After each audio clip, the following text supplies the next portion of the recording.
Okay, this is lecture number 3 of modern physics in which we will discuss the dual nature of matter and radiation. तो दो part हमारे भाई already आ चुके हैं जिसमें हमने काफ़ी चीज़ों के बारे में डिस्कस किया है, चाहे वो टॉपिक जो वोल्टेज रहा हो या फिर effect of intensity of light को लेकर रहा हो, या फिर हमने बात करी थी कि कैसे हमारे पास में रेडिएशन के ड्यूल नेचर शो कर रहा है।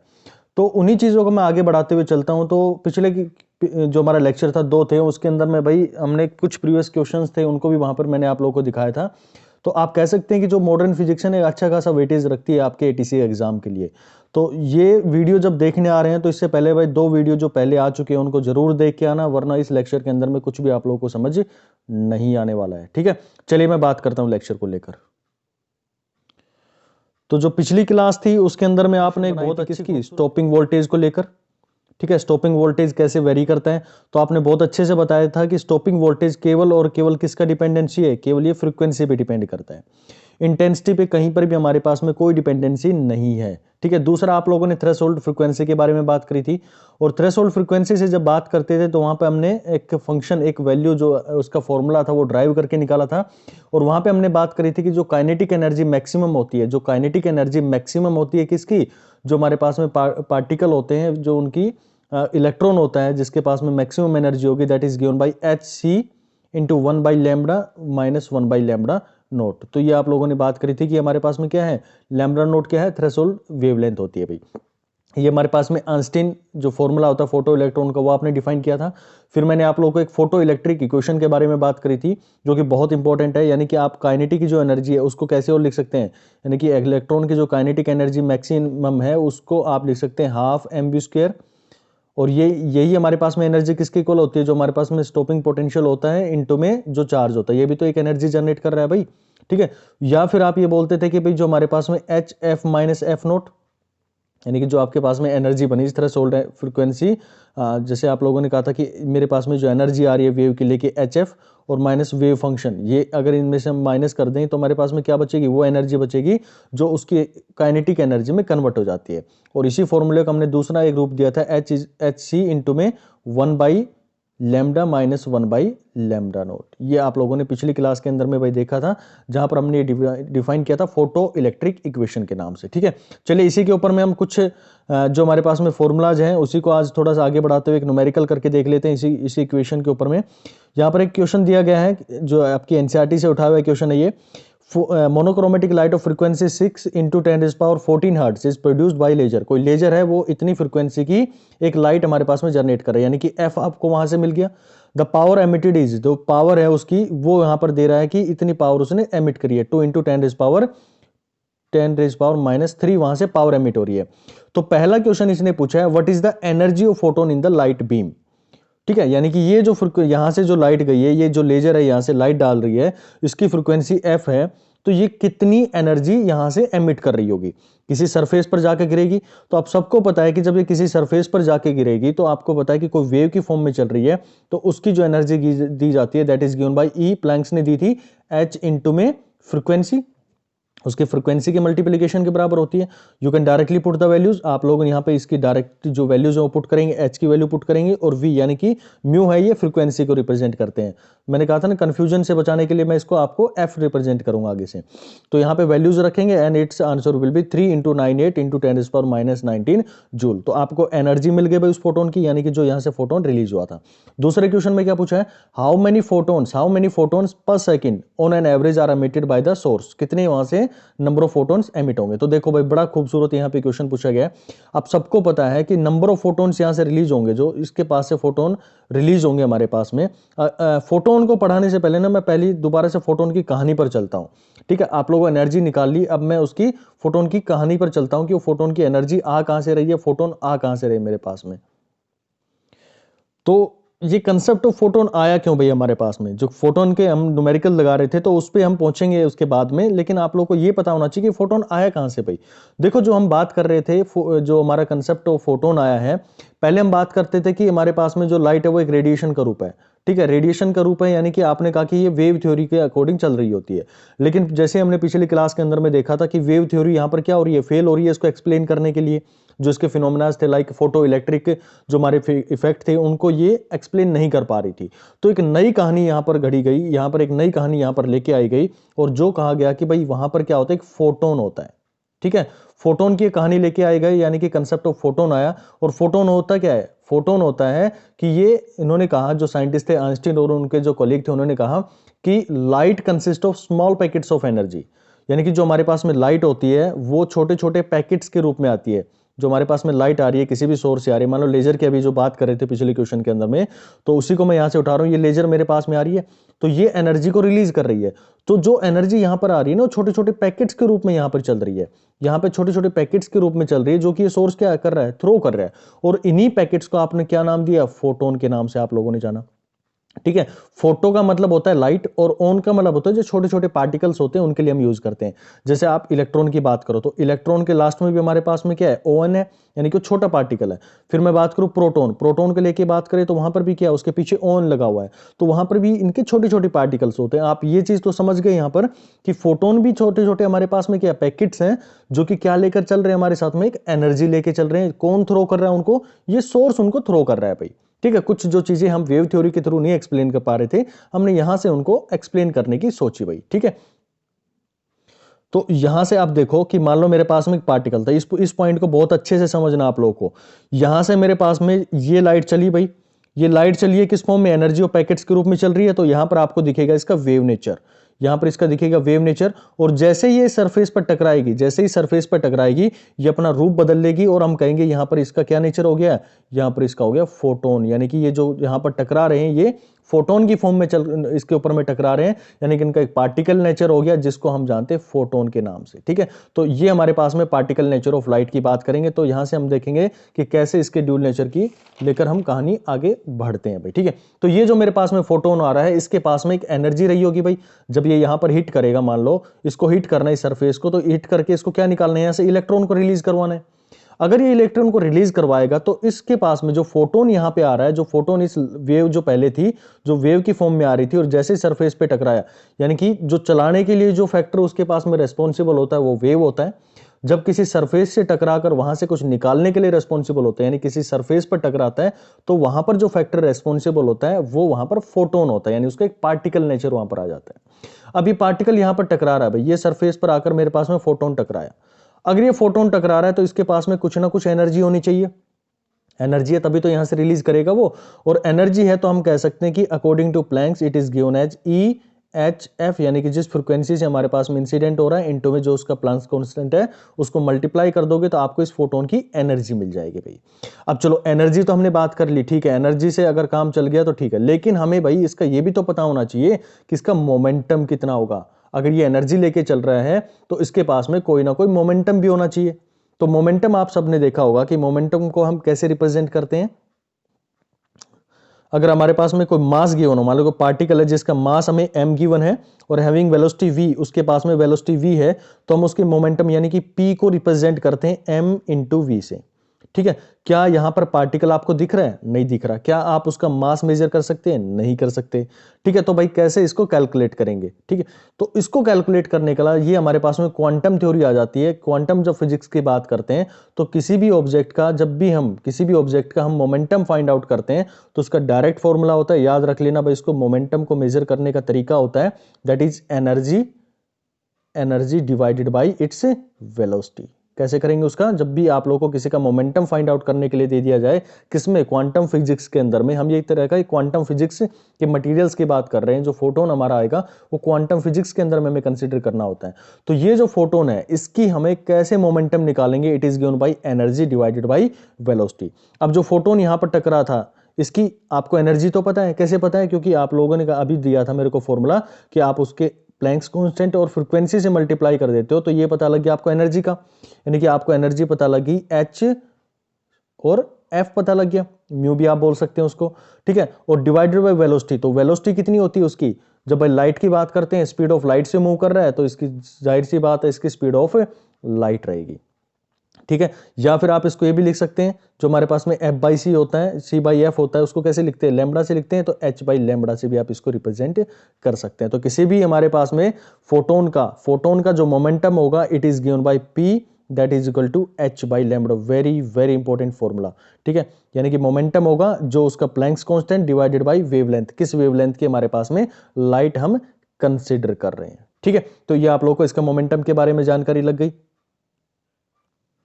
तो हमारे पास में जो पॉइंट था कि ऑल फोटोन है पर्टिकुलर फ्रीक्वेंसी v, और ये हमारे पास में है, तो इसका जो हमारे पास में मोमेंटम आएगा दैट इज H/λ। क्यों आया? क्योंकि हमें पता है कि जो क्वांटम फिजिक्स होती है उसमें एनर्जी डिवाइडेड बाई वेलोसिटी में क्या देता है, मोमेंटम दे देता है। ये फॉर्मूला आप लोग को याद रखना है कि एनर्जी बाई वेलोसिटी होता है। ओके, चलिए नेक्स्ट हम पॉइंट किसकी बात करते हैं, फोटोन्स आर इलेक्ट्रिकली न्यूट्रल। ये हमेशा क्या होते हैं, इलेक्ट्रिकली न्यूट्रल होते हैं भाई। यानी कि आप इसके ऊपर में इलेक्ट्रिक फील्ड लगाओ या जो मैग्नेटिक फील्ड लगाओ, इनके ऊपर में कोई भी फर्क नहीं पड़ने वाला है। तो फोटोन जो है वो सारे हमारे पास में इलेक्ट्रिकली न्यूट्रल होते हैं। लास्ट हमारे पास में जो पॉइंट है, फोटोन की जो कैरेक्टरिस्टिक है उन्हीं के बारे में बात कर रहे हैं भाई। अगर मान लो हमारे पास में फोटोन और पार्टिकल, ये फोटोन था और ये इस पार्टिकल पर आकर टकरा रहा है, तो यहां पर जो है ना, इसके पास में जो टोटल एनर्जी यहां, क्योंकि एनर्जी तो आपको पता लग गया कि फोटोन की एनर्जी क्या होगी, h म्यू होगी, यानी कि HF होगी, और इसका जो मोमेंटम होगा दैट इज H/λ होगा। तो दोनों इसके पास में जाएंगे, ये दोनों कंजर्व होंगे क्योंकि लॉ ऑफ कंजर्वेशन इसके ऊपर में एप्लीकेबल होगा। लेकिन ये जरूरी नहीं है कि नंबर ऑफ फोटोन्स है वो भी कंजर्व रहे। यानी कि आप ये सरफेस की बात कर रहे हैं, 100 फोटोन यहां पर आए, 100 फोटोन यहां पर आए, तो जरूरी नहीं है कि भाई ये 100 के 100 हमारे पास में बचे रहे। ये कुछ यहां पे एब्जॉर्ब हो जाएंगे, कुछ हो सकता है रिफ्लेक्ट बैक हो जाए। तो कंजर्वेशन की जरूरी नहीं, यहां पर फोटोन जो है वो कंजर्व हो भी सकते हैं और कंजर्व नहीं भी हो सकते। यानी कि वो क्या होंगे, फोटोन जो है वो एब्जॉर्ब भी हो सकते हैं और वहां से कुछ हो सकता है कि नए फोटोन्स और रिलीज वहां पर हो जाएं। यानी कि फोटोन रिलीज होने का मतलब है कि एनर्जी के पैकेट्स वहां से बनने शुरू हो जाएं। तो ये भाई कुछ कैरेक्टरिस्टिक थी जिसके बारे में हमारी जो वेव थ्योरी थी, जो फोटो इलेक्ट्रिक इफेक्ट था, उसको एक्सप्लेन नहीं कर पा रही थी, तो फोटोन इलेक्ट्रॉन थ्योरी ने उसको एक्सप्लेन किया। कैसे किया उसके कुछ हम कंसेप्ट देख लेते हैं। पहला आप लोगों ने देखा था, जो पहला पॉइंट था जब हम फोटो इलेक्ट्रिक की बात कर रहे थे, जो हमारा इफेक्ट था उसकी बात कर रहे थे, तो वहां पे हमने कहा था कि इंटेंसिटी इंक्रीज करने से करंट इंक्रीज होता है भाई। ठीक है, ये चीज आपने देखी। तो कैसे होता है, देखो फोटोन इलेक्ट्रॉन थ्योरी उसको कैसे एक्सप्लेन, जो हमारे फोटोन थ्योरी होगी वो उसको कैसे एक्सप्लेन करेगा फोटोन की टर्म में। ये मान लो मेरे पास में सरफेस है भाई, यहां पे मान लो मेरे पास में 10 जो थे 10 फोटोन इसके ऊपर में इंसिडेंट हो रहे हैं। तो ये हर फोटोन मान लो 10 इलेक्ट्रॉन को रिलीज कर रहा है, 10 इलेक्ट्रॉन रिलीज कर रहा है। अब मैंने इंटेंसिटी बढ़ा दी को इसका मतलब है कि पहले मेरे पास में 10 पैकेट आ रहे थे एनर्जी के, अब मेरे पास में 20 पैकेट आ रहे हैं, लेट अस सपोज मैंने डबल कर दिया। तो अब वो क्या करेंगे, डबल कर रहे हैं तो वो पहले 10 इलेक्ट्रॉन रिलीज करवा रहा था, अब मान लो 20 इलेक्ट्रॉन वहां से रिलीज करवाना शुरू कर देगा। ठीक है, यानी कि मैंने क्या किया, यहां पर एनर्जी जो थी इन फोटोन्स के पास में, और यहां पर जो थी मेरे पास में 20 फोटोन मैंने इसके ऊपर में इंसिडेंट करवाए। तो ये हर फोटोन एक इलेक्ट्रॉन को रिलीज करवा रहा है, हर फोटोन एक इलेक्ट्रॉन को रिलीज करवा रहा है, और इनकी फ्रीक्वेंसी जो मैंने कांस्टेंट रखी हुई है, मान लो एफ रखी हुई है, यहां पर भी मैंने उनको एफ रखी हुई है। तो ये जो क्या करेंगे, नंबर ऑफ इलेक्ट्रॉन्स को इंक्रीज कर देंगे, नंबर ऑफ इलेक्ट्रॉन को इंक्रीज कर देंगे विद ए पर्टिकुलर एनर्जी, लेकिन उनकी एनर्जी को ये चेंज नहीं कर सकते। ठीक है, तो हम कह सकते हैं कि इंटेंसिटी इंक्रीज होने से केवल और केवल क्या होते हैं, हमारे पास में नंबर ऑफ इलेक्ट्रॉन्स हैं उनकी मात्रा ज्यादा होती है, उनकी तादाद बढ़ जाती है, जिसके कारण जो हमारे सर्किट में क्या हो जाता है, करंट इंक्रीज हो जाता है। केवल और केवल इंक्रीज होता है क्या, करंट, उनकी एनर्जी वहां पर चेंज नहीं होती है, स्टॉपिंग पोटेंशियल वहां पर चेंज नहीं होता है। ठीक है, दूसरी मैं बात करता हूं, दूसरा जो आपने वहां पे पोस्टुलेट पढ़ा था, जो हम कंक्लूजन लेके आ रहे थे कि फ्रीक्वेंसी इंक्रीज होने से हमारा स्टॉपिंग पोटेंशियल जो वो चेंज हो जाता है। क्यों हो जाता है भाई, अब सबको पता है कि मेरे पास में ये एक एनर्जी का पैकेट आ रहा होगा मान लो, तो एनर्जी का पैकेट होगा, इसकी कितनी एनर्जी होगी, H इंटू एफ होगी। आप एफ बढ़ा दो भाई, एफ बढ़ा दो, तो एफ बढ़ने से क्या होगी, एनर्जी बढ़ गई। अब यहां पे जो वर्क फंक्शन था, उसका जो वर्क फंक्शन फाई नोट था, जो मेरे पास में यहां पे रखा हुआ है, तो ये मेरे पास में ये वर्क फंक्शन हमारे पास में आ गया। तो जो कुछ एनर्जी इस वर्क फंक्शन को लगेगी और बाकी जो बच गई वो किसको मिल जाएगी, जो हमारे पास में उसकी काइनेटिक एनर्जी को ट्रांसफर हो जाएगी, किसकी, जो यहां पर जो इलेक्ट्रॉन निकलेगा उसकी काइनेटिक एनर्जी को ट्रांसफर हो जाएगी। तो कहां से पता चला, ये पता चला हमें एनर्जी जो फोटोन है उसकी एनर्जी से, that is given bye H into में F। ये आप लोगों को पता लग गया कि जो फोटोन आ रहा है उसके पास में एनर्जी H इंटू में F है, तो कुछ एनर्जी यहां पर चली जाएगी और कुछ एनर्जी यहां पर ट्रांसमिट हो जाएगी, उसकी एज ए काइनेटिक एनर्जी के अंदर में कन्वर्ट हो जाएगी। तो यहां पर आप देख सकते हैं कि केवल और केवल हमारे पास में काइनेटिक एनर्जी चेंज होती है, और इस पोस्टुलेट को भी हमने किसकी टर्म में डिफाइन कर दिया, फोटोन की एनर्जी के रूप में यहां पर हमने इसको डिफाइन कर दिया। तीसरा मेरे पास में जो पोस्टुलेट था कि अगर हम जो हमारे पास में थ्रेशोल्ड फ्रीक्वेंसी है उससे कम यहां पर हम इलेक्ट्रॉन लगाएंगे, उससे कम फ्रीक्वेंसी की हम यहां पर डालेंगे। मान लो ये मेरे पास में 5 नोट इसका वर्क फंक्शन है, और जो थ्रेशोल्ड फ्रीक्वेंसी है दैट इज एफ नोट है, उससे कम मैं अगर फ्रीक्वेंसी यहां पर एमिट करवाऊंगा, इसके ऊपर मैं इंसिडेंट करवाऊंगा, तो कोई भी इलेक्ट्रॉन यहां से रिलीज होकर नहीं जाएगा। तो ठीक उसी तरह से यहां पर भी हम क्या करेंगे इसकी, क्योंकि E equal to H F है, ठीक है, और E equal to H F naught है, मुझे क्या चाहिए उसको निकालने के लिए मिनिमम से minimum H F note energy चाहिए। लेकिन आपने कहा कि जो मेरे पास में जो ये ऐसे कर लो भाई इसको ना, ये ग्रेटर देन एफ नोट जो है वो ग्रेटर है जो हमने फ्रीक्वेंसी उस पर अप्लाई करी है, और ये एनर्जी जो उसके ऊपर में आ रही है वो लेस है, तो यहां से जो इलेक्ट्रॉन है उसको रिलीज नहीं करवा सकते हैं। तो आप लोग को ये भी कंसेप्ट कहां से शुरू हो गया, ये फोटोन की जो एनर्जी थी उससे आप इसको इजिली एक्सप्लेन कर पा रहे हैं। तो कुल मिला के आपने कहा कि भाई जितनी भी थ्योरी थी, जितने भी पोस्टुलेट थे, जो आप लोग एक हाइपोथेसिस के रूप में बात कर रहे थे, जिनको वेव थ्योरी एक्सप्लेन नहीं कर पा रही थी, उनको फोटोन के द्वारा हमने सारे पॉइंट्स को एक्सप्लेन कर दिया भाई, ठीक है। अब मैं आता हूं दोबारा से अपने इस क्वेश्चन के ऊपर में। आई होप आप लोगों को अब ये क्वेश्चन इजी लगना शुरू हो गया होगा। जब मैं पीछे पढ़ा रहा था तो उस टाइम पे जब वहां पे आप लोगों को चीजें समझ नहीं आ रही होंगी, अब इजीली आप इस क्वेश्चन को कर लोगे। तो क्वेश्चन क्या कह रहा है, पहला क्वेश्चन हमारा ऑलरेडी हो चुका था, दूसरे की बात करता हूं। If number of photon emitted, तो आपको पता है कि भाई हमारे पास में मान लो मेरे पास में n फोटोन चल रहे हैं, ये n फोटोन चल रहे हैं, हर एक के पास में E एनर्जी, हर फोटोन के पास में कितनी एनर्जी भाई, E एनर्जी। और पावर क्या होती है, पावर होती है कि जितनी भी आपके ऊपर में जो इंसिडेंट करवा रहे हो उन सब की एनर्जी को हम मिला दें इस पॉइंट के ऊपर में, तो ये मेरे पास में क्या कहलाएगी, पावर कहलाएगी, जितनी पावर इसके ऊपर में इंसिडेंट हुई है। तो यहां पर क्वेश्चन के अंदर में क्या गिवन है कि टोटल पावर इंसिडेंट है मेरे पास में, वो आप लोग को गिवन है, और जो कितनी है यानी कि n मेरे पास में फोटोन यहां पर इंसिडेंट हुए होंगे, और हर एक के पास में कितनी होगी, E एनर्जी होगी। यानी आप बोल सकते हैं जो पावर है वो n इंटू में E रही होगी। तो आप इजीली इसके अंदर में वैल्यूज पुट करेंगे और आपको क्या मिल जाएगा, यहां से आपको मिल जाएगा कि जितने भी नंबर ऑफ आपके पास में फोटोन है वो कितने उसके ऊपर में इंसिडेंट हो रहे हैं भाई। अब नेक्स्ट क्वेश्चन की हम बात करते हैं। क्वेश्चन नंबर 11.2 है, आपके एनसीईआरटी बुक का ही क्वेश्चन उठाया हुआ है ये। The work function of caesium is 2.14। तो आप सबको पता है कि वर्क फंक्शन हमारे पास में क्या है, दैट इज 2.14। अगर मैं इसके फॉर्मूला की बात करूं तो आप सबको पता है कि एच एफ नोट के बराबर होता है ये, ठीक है, जो हमारे पास में थ्रेशोल्ड फ्रीक्वेंसी है उसी के बराबर में हमने बात करी थी, फोटोन थ्योरी के अकॉर्डिंग हम उसको इजीली समझ पा रहे हैं।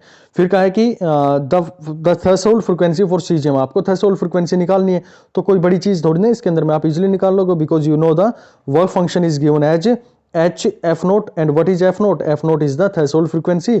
आप इसकी वैल्यू पुट करो, F naught that is equal to 5 naught divided by H, आप इसकी वैल्यूज पुट करें और इसका आंसर आप लोगों को मिल जाएगा। What is the value of H, that is 6.63 into 10 rays power -34 is the right answer for their H value. आप इसकी वैल्यू पुट करो और आप लोगों को आंसर जो मिलेगा that is 5.16 into 10 rays power 14, क्योंकि यहां पर ये वैल्यू क्या है, फ्रीक्वेंसी की बात कर रहा है, और फ्रीक्वेंसी की जो यूनिट होती है। अब देखो नेक्स्ट जो हमारे पास में क्वेश्चन है, इसमें क्या पूछ रहा है भाई, पहला पार्ट आप लोगों ने कर लिया होगा। दूसरे क्वेश्चन में पूछ रहा है कि the wavelength of the incident light, यानी कि एक आपके पास में लाइट है, ये ऐसे डली हुई है उसके ऊपर में जो सरफेस है, ये एक लाइट को इंसिडेंट करने के लिए बोल रहा है, of the photo light if the photo current is brought to zero by a stopping potential of 0.60 volt. यानी कि आप लोग को एक स्टॉपिंग पोटेंशियल यहाँ पर इसने लगा रहा है जिसकी वैल्यू है 0.60 वोल्ट यहाँ पर लगा रहा है, ये लाइट इसके ऊपर में इंसिडेंट हुई है। तो ये कह रहा है कि इसका जो करंट होगा किस वेवलेंथ पे, किस वेवलेंथ की आप लोग लगाओ इसके अंदर में कि वो उसको जीरो हो जाए, ठीक है। तो इस क्वेश्चन की अप्रोच देखते हैं भाई हम कैसे इसको करेंगे। तो यहां पर कह रहा है कि फोटो करंट जो है reduce to zero when maximum kinetic energy of the emitted photo electron equal to potential energy. तो आप सबको पता है कि हमारे पास में जो यहां पर इंसिडेंट हुई होगी लाइट, इसने इलेक्ट्रॉन यहां से रिलीज करवाए होंगे, जिसको एनर्जी कितनी दी होगी, इसने एच एफ दी होगी भाई, एच एफ दी होगी, और यहां पर जो एनर्जी इसकी स्टोर यानी कि एनर्जी सेव होगी that is H F note. Total हमारे पास में क्या है, एच एफ आई थी, और यहां पर इसको कितनी एनर्जी दे दी इसने, थ्रेशोल्ड फ्रीक्वेंसी जो थी हमारे पास में वो कितनी रिक्वायर्ड थी, एच एफ नोट के बराबर में थी। यानी कि जो यहां से एनर्जी हमारे पास में निकल के जाएगी, यहां से निकल के जाएगी that is H F minus H F note, यही तो होगी उसकी एनर्जी, जो उसको क्या मिलेगी, काइनेटिक एनर्जी के रूप में मिलेगी। और एक आप लोगों को याद होगा मैंने कंपैरिजन करवाया था कि kinetic energy by threshold frequency and kinetic energy by stopping potential. तो स्टॉपिंग पोटेंशियल कहां होगा, यहां पे आप लोगों ने लगा रखा होगा इसके तरफ में, तो ये इसको एक पोटेंशियल जनरेट करवा रहा होगा और that's value is equal to E V naught. पढ़ी थी आप लोगों ने, क्यू वी नोट या फिर ई वी नोट के नाम से आप लोगों ने जाना था। तो आप कह सकते हैं कि दोनों मेरे पास में इक्वेशन क्या होंगी, इक्वेट कर सकता हूं मैं। क्या क्या इक्वेशन इक्वेट कर सकते हैं, that is E V naught is equal to H V minus में वर्क फंक्शन। वर्क फंक्शन की वैल्यू क्या होती है हमारे पास में, आप लोगों को अभी देखा कि वर्क फंक्शन को हम एच एफ नोट लिख सकते हैं, यानी कि मिनिमम जो उसकी थ्रेशोल्ड फ्रीक्वेंसी के कारण आता है। तो वेवलेंथ आपको निकालने के लिए दिया गया है, म्यू को यानी कि एफ को आप लिख सकते हैं सी बाई लैम्बडा के रूप में आप लिख सकते हैं इसको। F can be represented as C by lambda, आप उसको यानी कि the speed of the light and the wavelength of the wave, या फिर जो भी आपके पास में लाइट है उसकी वेवलेंथ यहां से उसको डिवाइड कर दिया जाए तो you will get the frequency of the wave. ठीक है, फ्रीक्वेंसी आप लोग को मिल गई है, आप इसकी वैल्यूज को पुट करेंगे। E V naught H V mu, it can be written as H C by lambda, और वर्क फंक्शन आप लोग को यहाँ पर गिवन है। आपको वैल्यू पुट करनी है, वर्क फंक्शन की वैल्यू आप एच की वैल्यू गिवन है, सी की वैल्यू गिवन है, ठीक है, और डिवाइडेड बाई हमारे पास में क्या आ जाएगा, ये हमारे पास में ई वी नोट आप लोग को गिवन है और फाई नोट आपको वैल्यू ऑलरेडी गिवन है सीजीएम के बारे में, कितनी दे रखी है इसने क्वेश्चन के अंदर में गिवन है भाई 2.14 आप लोग को वैल्यू गिवन है। सीधा मैथमेटिक्स कैलकुलेशन है, सारी आप लगाइए और आप लोग को इजीली ये आंसर मिल जाएगा। तो ऐसे ही क्वेश्चन आप लोगों के एटीसी एग्जाम में ये क्वेश्चन आया हुआ था, as it is same to same ऐसा ही टर्म था, 2016 का था शायद, उसके अंदर में क्वेश्चन आया हुआ। तो आप लोग इजीली इसका स्टॉपिंग पोटेंशियल वेवलेंथ जो भी निकालना चाहिए वो निकाल सकते हैं। नेक्स्ट क्वेश्चन आप लोग भाई करके देखना, मैं पीडीएफ फाइल आप लोग को सेंड करूँ उसके बाद में। एग्जाम्पल 11.3 है, कंसेप्ट वो रहेंगे, सारी चीजें वो रहेंगी। एनर्जी का आप लोगों को फॉर्मूला पता लग गया और अब उसको इजीली आप सोल्व कर सकते हैं। तो अब एक आपके दिमाग में ना थोड़ी क्लैरिटी आई होगी इमेज को लेके कि स्टॉपिंग पोटेंशियल की बात कर रहा है तो कैसे वेव आ रही है उसके पास में, कहाँ से कितनी एनर्जी को वर्क फंक्शन के रूप में यूज करना है, कहाँ उसकी काइनेटिक एनर्जी में कन्वर्ट हो जाएगी। ये बड़े कॉम्प्लेक्स टॉपिक है, ये बड़े कॉम्प्लेक्स टॉपिक है। अगर आप इसको बिल्कुल बेस से उठा के नहीं पढ़ोगे ना, तो अगर बीच में किसी ने उठाने की कोशिश करी ना तो इन टॉपिक को नहीं समझ पाता है। वो रीजन मैंने आप लोगों को बताया क्या उसके पीछे रीजंस होते हैं, क्योंकि वो बेसिक उनका समझना जरूरी है कि क्या स्टॉपिंग पोटेंशियल है, इंटेंसिटी पे कैसे डिपेंड करेगा, फ्रीक्वेंसी पे कैसे डिपेंड करेगा, केवल करंट इंक्रीज होता है इंटेंसिटी को लेके। ठीक है, तो आज मैं बात करता हूं आपके साथ में दूसरा एक हमारे पास में अगर वेव नेचर ऑफ मैटर की लेकर मैं आप लोगों के साथ में बात करना चाहता हूं। तो आप सबने देखा कि भाई जो लाइट वेव है, लाइट जो होती है वो किसकी फॉर्म में चल रही है, वो वेव की फॉर्म में चलती है। लेकिन हर फिनोमेना जो होता है ना, हर फिनोमेना लाइट का जो है वो हम उसके वेव नेचर से डिफाइन नहीं कर पाते, उसके वेव नेचर से डिफाइन नहीं कर पा रहे थे। तो जैसे हमने बात करी कि फोटो इलेक्ट्रिक हमारा इफेक्ट था, उसको हम एक्सप्लेन नहीं कर पाए थे। तो उसको एक्सप्लेन करने के लिए हमने किसकी रिक्वायरमेंट समझी, फोटोन की रिक्वायरमेंट समझी। वेव थ्योरी क्या थी, कुछ प्रिंसिपल्स थे, जैसे हमारे पास में इंटरफेरेंस हुआ या फिर डाइफ्रैक्शन हुआ, इनको वहां पर इजीली एक्सप्लेन कर पा रहे थे। और फोटोन था वो किसको एक्सप्लेन करवा रहा था, हमारे पास में फोटो इलेक्ट्रिक इफेक्ट थे, उनको एक्सप्लेन करवा रहा था।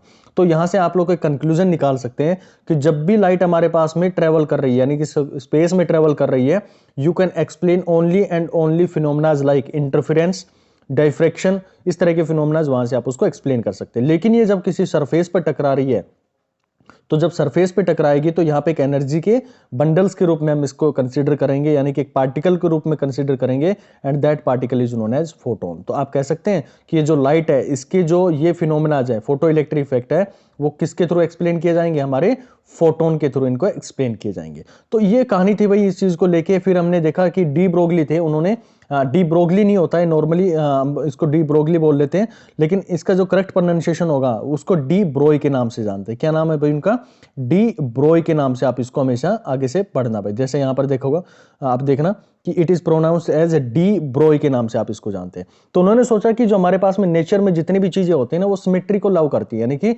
Nature love symmetry. तो जैसे हमारे पास में रेडिएशन था, तो रेडिएशन के आप लोगों ने दोनों चीज पढ़ ली है, यानी उसके पास में एक पार्टिकल नेचर भी होता है और एक आप उसके पास में वेव नेचर भी होता है। तो वेव नेचर आप लोगों ने उसके इंटरफेरेंस और डाइफ्रैक्शन इन फिनोमेनास के थ्रू आपने एक्सप्लेन कर दिया। फिर पार्टिकल नेचर था रेडिएशन का, वो आपने फोटोन के थ्रू एक्सप्लेन कर दिया। अब मैं बात करूं यहां पर लेकर कि मेरे पास में जो पार्टिकल है भाई, उसको भी तो एक्सप्लेन करके बैठो आप। आपने तो केवल रेडिएशन को एक्सप्लेन कर दिया पूरा, उसके दोनों वेव नेचर और पार्टिकल नेचर को, इस पार्टिकल की भी तो बात करो। पार्टिकल के नो डाउट हमें इसके पार्टिकल नेचर के बारे में पता है, यानी कोई मैटर है तो उसके पार्टिकल नेचर का तो हमें पता है, लेकिन उसका दूसरा जो फैक्टर आता है ना, that is known as wave factor, तो वो हमें नहीं पता है। तो ये पूरी जो कहानी है ना, इसकी वेव फैक्टर को लेके है। पार्टिकल का वेव नेचर हम कैसे एक्सप्लेन करेंगे, क्या क्या इसके हाइपोथेसिस होंगे, और हमारी लास्ट जो अप्रोच होगी ना इसको लेकर, ये पूरा जो हम बात करेंगे पार्टिकल के वेव नेचर को पढ़कर, तो ये हमारी पूरी अप्रोच होगी इलेक्ट्रॉन जो होगा ना, जो हम यहाँ पर पार्टिकल कंसीडर करेंगे उसकी वेवलेंथ निकालने के लिए, यानी कि उसकी लैम्ब्डा निकालने के लिए हमारा जितना भी थ्योरी होगा आगे का, जो 20-25 मिनट का जो हमारा लेक्चर रहेगा, सिर्फ और सिर्फ उसी को एक्सप्लेन करने के लिए कैसे हमारी अप्रोच रहेगी। ये पूरा डेरिवेशन आप लोगों को बहुत इंटरेस्टिंग है और समझ में भी आना चाहिए, तभी आप क्वेश्चन को इजिली वहां से लगा पाओगे आपके एग्जाम में जब भी क्वेश्चन आता है। तो देखो इसमें ना डी ब्रोय थे, उन्होंने एक अपना हाइपोथेसिस दिया। ठीक है, हाइपोथेसिस क्या दिया उन्होंने कि भाई हम जो भी रूल हम लाइट के लिए अप्लाई कर पा रहे हैं, जो भी रूल हम लाइट के लिए अप्लाई कर पा रहे हैं, वही रूल मैं पार्टिकल के लिए भी अप्लाई करने की कोशिश करूंगा, यानी कि जो मैटर्स हैं उनके लिए भी उन्हीं को अप्लाई करने की कोशिश करता हूं। तो वेव जो थी आपने कहा कि भाई जब हमारे पास में कोई पार्टिकल है वो मूव करेगा तो वो किस फॉर्म में मूव करना चाहिए, वो एक वेव की फॉर्म में मूव करना चाहिए। अगर भाई वो वेव की फॉर्म में मूव कर रहा है तो कंफर्म है कि उसके पास में क्या होनी चाहिए, वेवलेंथ होनी चाहिए। जैसे मैं बात करूं कि मेरे पास में बॉल है, ठीक है, क्रिकेट बॉल है, इस क्रिकेट बॉल को मैं फेंक रहा हूं, तो फेंकने के टाइम पे ये जब मूव कर रही है, यानी कि मूवमेंट कर रही है, तो इसके पास में एक वेव नेचर होना चाहिए। और जब ये टकरा रही है तो वहां पे क्या होना चाहिए, उसके पास में एक पार्टिकल नेचर होना चाहिए। तो ये जो वेवलेंथ है ये कैसे कैलकुलेट करें इस पार्टिकल की, ठीक है। तो हम कहां से शुरुआत करेंगे, हम बॉल को लेकर बात करेंगे या बिल्कुल छोटे से छोटे एलिमेंट यानी इलेक्ट्रॉन को लेकर बात करेंगे, ठीक है। तो आप लोगों ने जो वेव थी अभी तक, जो आप लोगों के दिमाग में मेल थी, यानी कि वो आप लोगों ने मटेरियल वेव के बारे में बात करी होगी। मटेरियल वेव का मतलब होता है जैसे आप कुछ बोल रहे हैं तो उनको पार्टिकल जो थे अपनी पोजीशन के ऊपर में वाइब्रेट करते हैं यानी ऑसिलेट करते हैं, तो आप कह देते हैं कि लॉन्गिट्यूडिनल वेव है, ठीक है। या फिर आप बात करते हैं कि हमारे पास में ईएम वेव्स के बारे में आप लोगों ने देखा होगा, जिसके अंदर में क्या मूव करता है, हमारे पास में magnetic field and electric field है, वो म्यूचुअली एक दूसरे से परपेंडिकुलर जो होती है, एक दूसरे से ऑसिलेट करते हैं और हमारी जो वेव है वो आगे की तरफ में मूव करती रहती है। ईएम वेव के बारे में आपने सुना। तो भाई इनके अंदर में ना तो इसमें पार्टिकल मूव कर रहा है और ना लॉन्गिट्यूडनल में पार्टिकल मूव कर रहे हैं, लेकिन हम जिसको सेंड कर रहे हैं, हम जिस पार्टिकल को, जिस मैटर को सेंड कर रहे हैं, उसमें तो पार्टिकल ही मूव करके चला गया। तो ये कौन सी वेव होगी भाई, ये मटेरियल वेव आप लोगों ने बता दी, ईएम वेव आप लोगों ने बता दी, तो ये कौन सी वेव होगी। तो यहां पे हमारे पास में एक तीसरी वेव निकल के आती है, तीसरी वेव निकल के आती है जिसको बोला जाता है मैटर वेव। क्या बोला जाता है भाई इसको, मैटर वेव के नाम से आप जानते हैं, मैटर वेव। और ये मैटर वेव कब आती है, इसकी बड़ी ये इंटरेस्टिंग चीज है कि जब पार्टिकल हमारे पास में रुका हुआ है ना, तब ये मैटर वेव उसके अंदर में नहीं आती है। और जब ये पार्टिकल मूव करना शुरू करता है ना, मूव करना शुरू करता है, तो ये जो वेव है ना इसके साथ में अटैच हो जाती है। ध्यान से सुनना इस पॉइंट को, पॉइंट टू बी नोटेड, कि यहां पर जब ये पार्टिकल मूव करना शुरू करता है, यानी कि मूव करना शुरू करता है, तो ये वेव इसके साथ में अटैच हो जाती है। और ये अटैच होने के बाद में इस पार्टिकल की मूवमेंट को कंट्रोल करती है। 2 पॉइंट यहां पे नोट करने के लिए आप लोगों के लिए, कि मूव करेगी तो यहां पे वेव उसके साथ में अटैच हो जाएगी, रुकी हुई है तो कोई उसके साथ में वेव अटैच नहीं है, लेकिन जब वो चलना शुरू करेगा तो वेव उसके साथ में अटैच हो जाएगी और इसके मोशन को क्या करेगी, वो कंट्रोल करना शुरू कर देती है। ओके, ये पॉइंट अगर आप लोगों को समझ में आ गया तो समझ लो आप लोगों ने यहां पर मैटर वेव के बारे में या फिर इससे रिलेटेड जितने भी टॉपिक हो गए उनको आप इजिली समझ पाओगे। डी ब्रोय की जो हाइपोथेसिस थी उसको आप इजिली समझ पाओगे।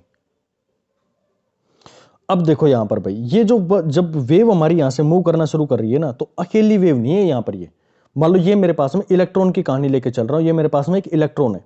इलेक्ट्रॉन जब चलना शुरू किया भाई, तो इसके साथ में एक वेव अटैच हो गई है। अब ये वेव अकेली नहीं चलती है, ये क्या होती है, बहुत सारे पैकेट्स के रूप में चलती है। जो वेव है ना, इसके आसपास में बहुत सारी वेव्स हो जाती हैं और कहीं ये पार्टिकल इसके अंदर में रहकर इन वेव्स के बीच में फंसा हुआ होता है और इसको लेकर ये आगे की तरफ में मूव कर रही होती है, आगे की तरफ में मूव कर रही होती है।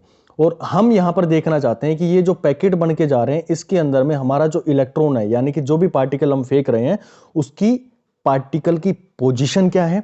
ध्यान से सुनना इस पॉइंट को, कि उस पार्टिकल की पोजीशन क्या है प्लस में उस पार्टिकल की वेलोसिटी क्या है। तो डी ब्रोय ने कहा, डी ब्रोय का तो ये हाइपोथेसिस था कि जब भी हमारे पास में पार्टिकल मूव करना शुरू करता है तो उसके पास में क्या हो जाती है, वेव जो होती है अटैच हो जाती है और उसको आगे की तरफ में मूव करवाने की कोशिश करती है। लेकिन हमने डी ब्रोय से ये पूछा गया कि भाई ये बता दो कि आपने कहा वेव में तो वो मूव करवा रही है, तो उसकी पोजीशन क्या होगी और उस इलेक्ट्रॉन की हमारी वेलोसिटी क्या होगी। तो डी ब्रोय ने हाथ खड़े कर दिए, कहा जी नहीं, ये मैं नहीं बता सकता, मैं इसकी पोजीशन के बारे में अनसर्टेन हूं। अनसर्टेन हूं, यहां पर एक वर्ड यहां पर यूज किया मैंने अनसर्टेन, यानी कि यहां पर केवल और केवल हम उसके एक ये बता सकते हैं कि मैटर वेव अटैच हुई है, लेकिन उसके पोजीशन और वेलोसिटी के बारे में यहां पे कोई भी डेफिनेशन नहीं दे पाए। तो यहां से आप लोगों को समझ में आई कि जो वेव का एक क्लाउड बन के चल रहा है ना, जो इसका वेव का एक क्लाउड बन के चल रहा है, तो इसकी जो पोजीशन और मोमेंटम है ना, ये अनसर्टेन होती है। और इस अनसर्टेन चीज को निकालने के लिए आपने पढ़ा होगा अपने स्कूल लाइफ के अंदर में या कॉलेज लाइफ के अंदर में, इस अनसर्टेन की पोजीशन को, कि ये हमारी वेव के अंदर में, इस वेव के क्लाउड के अंदर में इसकी पोजीशन क्या है और इसका मोमेंटम क्या है, इसको फाइंड आउट करने के लिए हमारे पास में एक प्रिंसिपल आता है जिसको आपने जाना था हेजनबर्ग थ्योरी ऑफ अनसर्टेनिटी। ये यहीं से वो अनसर्टेनिटी का निकला था, क्योंकि डी ब्रोइन ने कह दिया था कि भाई मुझे वेव के अंदर में उसकी पोजीशन और वेलोसिटी के बारे में नहीं पता, यानी कि उसके मोमेंटम के बारे में नहीं पता। तो हेजनबर्ग ने इसके ऊपर में काम किया था। इसके बारे में थोड़ी देर के बाद में और डिस्कस करेंगे हेजनबर्ग प्रिंसिपल या इसकी थ्योरी के बारे में। अभी सिर्फ आप लोग को ध्यान में रखना है कि इसकी अनसर्टेनिटी थी, वो नहीं एक्सप्लेन कर पाया, तो उसकी पोजीशन और मोमेंटम को डिफाइन करने के लिए हमारे पास में कौन आते हैं, हेजनबर्ग साहब आते हैं। ठीक है, वो इसको थोड़ा बहुत एक्सप्लेन कर पाए। अब बात करें कि भाई जो मेरे पास में वेव जा रही थी, ये वेव जो मेरे पास में जा रही है, जिसके अंदर में क्या है, मेरे पास में क्लाउड बना हुआ है, और क्लाउड के अंदर में जो इलेक्ट्रॉन्स हैं कहीं ना कहीं इसके अंदर में है, तो वो एक वेव बनाता हुआ मूव करते हुए जा रहा है। तो इस वेव की वेवलेंथ क्या होगी, यानी कि जो ये मेरे पास में मैटर वेव बन गई है। मैटर वेव क्यों बनी है, क्योंकि मटीरियल यहां से उठ के खुद मूव कर रहा है। मटीरियल वेव के अंदर में कोई पार्टिकल नहीं गया, ईएम वेव के अंदर में कोई पार्टिकल नहीं गया, लेकिन जब हम मैटर वेव की बात करें तो मैटर यहां से मूव करके आगे की तरफ में जा रहा है, तो मुझे इसकी वेवलेंथ भी तो फाइंड करनी चाहिए। तो डी ब्राउन ने कहा कि भाई ठीक है, हाँ बिल्कुल, ये इसकी वेवलेंथ आप लोग इजीली फाइंड आउट कर सकते हैं, क्योंकि हमने कहा कि नेचर लव सिमेट्री। तो जो चीज हम फोटोन के लिए लगा रहे थे, वही चीज मैं किसके लिए लगा सकता हूं, यहां पर जो इलेक्ट्रॉन है, जो पार्टिकल है, उसके लिए भी हम यहां पर लगाकर उसको फाइंड आउट कर सकते हैं। और हमने देखा था कि जो लैम्ब्डा होता है, यानी कि जो वेवलेंथ होती है, that is given by H divided by P. What is P? That is momentum, and H हमारे पास में प्लैंक्स कांस्टेंट होता है। पीछे आप लोगों ने इसको बहुत अच्छे से समझ के आए भाई, ठीक है। तो इसकी बात करें तो मेरे पास में इलेक्ट्रॉन है, तो मतलब मेरे पास में कोई मैकेनिकल चीज है, मैकेनिकल क्वांटिटी है, और इस इलेक्ट्रॉन के पास में क्या होगा, ये जो मान लो मेरे पास में इलेक्ट्रॉन यहां से मूव कर रहा है, इस इलेक्ट्रॉन के पास में क्या, ये हाइपोथेसिस चल रहा है अभी कोई परमानेंटली इसका एक्सपेरिमेंटल एक्सप्लेनेशन नहीं हुआ है, ये सिर्फ एक थ्योरेटिकल चीजें चल रही है, हाइपोथेसिस चल रहा है। बाद में जब एक्सपेरिमेंट्स आएंगे तो इन चीजों को एक्सप्लेन भी किया जाएगा, लेकिन आपके एग्जाम के लिए ये भी हाइपोथेसिस भी बहुत इंपॉर्टेंट है। हाइपोथेसिस है कि भाई हवा में उन चीजों को बोल दिया गया है, मतलब पेपर पे लिख दिया गया है, लेकिन एक्सपेरिमेंटली कोई चीजें वहां पर नहीं आई है, इसीलिए इनको हाइपोथेसिस के नाम से जानते हैं। तो उन्होंने कहा कि भाई ठीक है, आप लोग ने बहुत अच्छे से देख रखा है कि जो फोटोन होता है उसकी वेवलेंथ निकालने का जो फॉर्मूला होता है वही आप यूज कर सकते हैं इलेक्ट्रॉन की वेवलेंथ निकालने के लिए भी, ठीक है। तो वहां पर आप लोगों को दिया गया था कि लैम्ब्डा जो होता है H डिवाइडेड बाई P, यानी कि P हमारे पास में क्या होता है, दैट इज मोमेंटम होता है भाई। और क्योंकि मेरे पास में इलेक्ट्रॉन क्या है, एक मैकेनिकल चीज है, यानी कि जिसके पास में मास भी है और जिसके पास में वेलोसिटी भी है, तो मैं यहां पर P की जगह पे क्या रख सकता हूं, डायरेक्टली उसकी वैल्यू भी रख सकता हूं, that is H divided by mv, यानी कि planks constant divided by mass into velocity of the electron. तो ये आपके पास में फॉर्मूला जाएगा आपके एग्जाम के लिए, बहुत बहुत इंपॉर्टेंट फॉर्मूला ये, इसको भाई याद रख लेना, H divided by P, okay. तो अब आप लोगों से कभी भी कोई भी पूछे तो भाई जो पार्टिकल है उनकी वेवलेंथ आपको निकालने का इसका फॉर्मूला यहां से आपके पास में ड्राइव हो जाता है, ठीक है। अब देखो थोड़ी सी एक कहानी और इसके अंदर ट्विस्ट डाल के देखते हैं कि भाई आपने ये तो कह दिया कि बॉल आपने फेंकी तो उसकी वेव, वो तो वेव की फॉर्म में जानी चाहिए, लेकिन मुझे तो दिखती नहीं वेव, वो मुझे तो कैसे दिखती है, वो एकदम स्ट्रेट लाइन के अंदर में जाती हुई दिखाई देती है। तो इसके लिए एक छोटा सा क्वेश्चन करके देखते हैं हम लोग, और उसके बाद में इसके कंक्लूजन पर पहुंचने की कोशिश करते हैं कि क्या इसका कंक्लूजन आप लोगों ने निकाला कि मेरे को जो वेव बना तो रही है लेकिन वो दिख क्यों नहीं रही है। तो मुझे अपनी थ्योरी, मैंने आपसे शुरू में कहा था ना, क्या मुझे अपनी थ्योरी जो है यह हाइपोथेसिस एक बड़ी बॉल को लेकर शुरू करनी चाहिए या फिर एक इलेक्ट्रॉन को लेकर शुरू करनी चाहिए, ठीक है। तो एक क्वेश्चन मैं आप लोगों को देता हूं, उस क्वेश्चन को यहां पर सोल्व करके देखो। A ball having mass 0.12 kg moving speed of 20 metre per second, शायद यहां पर भी इसके अंदर में जो आप लोगों को क्वेश्चन गिवन होगा 20 मीटर पर सेकेंड, यहां ये दे रखा है 20 मीटर पर सेकेंड से मूव कर रही है, calculate wavelength of its matter wave. Matter wave आप लोगों को समझ में आई क्या मैटर वेव की बात हो रही है, बिल्कुल, जिनके अंदर में मैटर मूव करता है, इसलिए उनको मैटर वेव के नाम से जानते हैं, ठीक है। तो यहां देखो जो लैम्ब्डा आपको निकालना है, यानी कि उसकी वेवलेंथ निकालनी है, तो कैसे निकालोगे, H बाई mv से निकालोगे। तो H आपके पास में क्या हो गया, 6 × 6 पावर 3 10 की पावर -34 डिवाइडेड बाई 0.12 इंटू 20, ये आप लोगों ने निकाला। और जब इसको सोल्व करेंगे you will get the answer 2.76 into 10⁻⁻34 यहाँ पर आ गई है। तो अब देखो ये -34 चली गई है, यानी कि वेवलेंथ क्या होगी, बहुत छोटी हो जाएगी और आपको ऐसा दिखेगा कि बॉल हमारी क्या कर रही है, सीधी मूव कर रही है। ठीक है, वही चीज हम यहां पर किसके लिए यूज कर सकते हैं, जो हमारे पास में इलेक्ट्रॉन का जो मास होगा, जो आपको पता है 9 इंटू 1 इंटू 10⁻⁻32 होता है, जब यहां पर आएगा तो उसके पास में कुछ स्टैंडर्ड हमारे पास में वेव बनेगी, यानी कि कुछ आप उसको देख पाएंगे, उसकी वेवलेंथ वहां पर आप ऑब्जर्व कर पाएंगे। वहां पर आप उसकी वेवलेंथ अगर ऑब्जर्व कर पाएंगे तो आप वहां पर बता सकते हैं कि हमारे पास में इलेक्ट्रॉन की कितनी वेवलेंथ रही होगी। ठीक है, जो पार्टिकल होगा, तो जो हमारे पास में बॉल है वो स्टेट मूव कर रही है, क्योंकि उसका मास हमारा क्या हो गया, ज्यादा है। तो हमें ये करने के लिए इसका जो हमारे पास में बात करें कि हमें वेव को देखना है, यानी कि उसकी वेवलेंथ को हमें बढ़ाना है, तो हमें क्या करना पड़ेगा, उसके मास को कम करना पड़ेगा।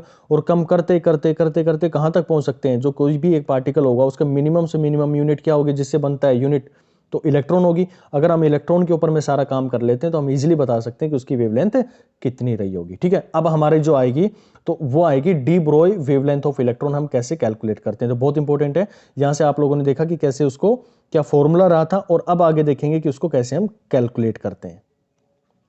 अब इलेक्ट्रॉन की हमें वेवलेंथ निकालनी है ना, तो वेवलेंथ का फॉर्मूला आप लोगों ने अभी देख लिया, that is lambda divided by क्या होता है हमारे पास में, h डिवाइडेड बाई p, यानी कि उसके मोमेंटम की बात कर रहे हैं, और mv।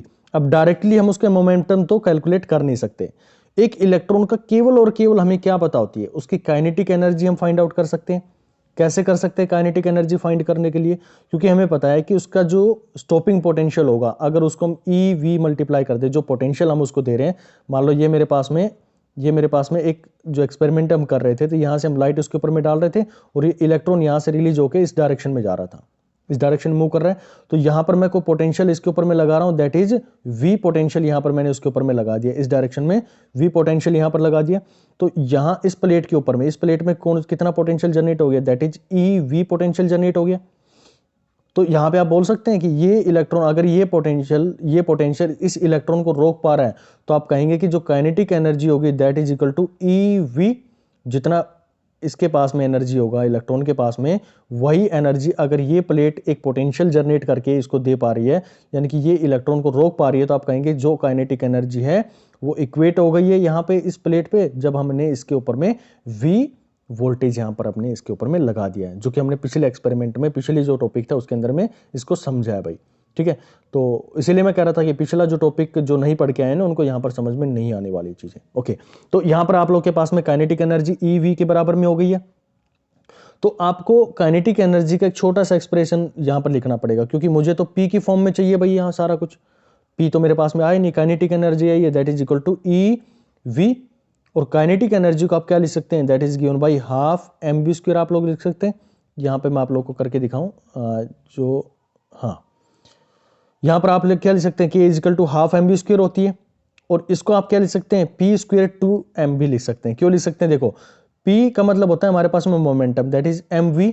तो ये मेरे पास में फॉर्मूला था एम वी स्क्वायर है, एम से ऊपर मल्टीप्लाई करो और एम से नीचे डिवाइड करो, तो आप करेंगे तो क्या पाएंगे, half M square V square divided by V, sorry M मेरे पास में नीचे आ जाएगा, और ऊपर की जो टर्म है उसको क्या लिख सकते हैं, it can be written as P square divided by M लिख सकते हैं, और टू मेरे पास में नीचे इसके साथ में मल्टीप्लीकेशन में रहेगा, दैट इज क्या जाएगा ये, हाँ यहां पर मेरे पास में आ गया kinetic energy can be written as P square by two M. मुझे तो पूरा सॉल्यूशन किस में चाहिए, पी की फॉर्म में चाहिए, you can write it as 2m, यानी कि मास ऑफ द ऑब्जेक्ट, और ये जो भी पार्टिकल उसकी बात कर रहे हैं, और यहां पर मेरे पास उसकी kinetic energy, and it is given as P square. जब खाली p आपको चाहिए तो you can write it as root 2m, और यहां पर आप लोग को उसके साथ में कि यहां पर रिप्रेजेंट कर सकते हैं। बहुत इंपॉर्टेंट चीज यहां पर बात करने की हम देख रहे हैं, जो कि आपका बार बार इसके अंदर में यूज आता रहेगा, इन फॉर्मूलाज के अंदर में आप लोग को ये जरूरत पड़ने वाली है भाई। ठीक है, तो ये मेरे पास में आ गया। अब काइनेटिक एनर्जी जो है, ध्यान से सुनो इस पॉइंट को, यहां तक हम पहुंच गए, कहां तक पहुंचे कि P जो है उसको आप लिख सकते हैं रूट 2m k की फॉर्म में लिख सकते हैं, लेकिन काइनेटिक एनर्जी तो हमें नहीं पता है। हमें क्या पता था कि इसके ऊपर में, प्लेट के ऊपर में हमने कितना पोटेंशियल लगाया, यानी कि के की वैल्यू आपको पता है कि ये ईवी पोटेंशियल लगा था, तो ये जो इसका काइनेटिक एनर्जी था उसको क्या कर रहा था, काउंटर बैलेंस कर रहा था ये। तो के की जगह पे ये लिख सकते हैं, P can be written as √2m/e, यानी कि चार्ज की जो वैल्यू है, और ये मेरे पास में v, आप यहाँ पे लिख सकते हैं इसको, बिल्कुल लिख दिया भाई। ठीक है, तो हमारे पास में क्या रिजल्ट निकल के आया, जब इसको पूरा सोल्व आउट करेंगे हमारे पास में p की वैल्यू आ गई है और h की वैल्यू हमें पता ही है। तो यहाँ पर आप लोग रखेंगे दोबारा से लैम्बडा की जो वैल्यू आएगी, that is it can be written as, मैं यहीं से आप लोगों को दोबारा से दिखा देता हूँ।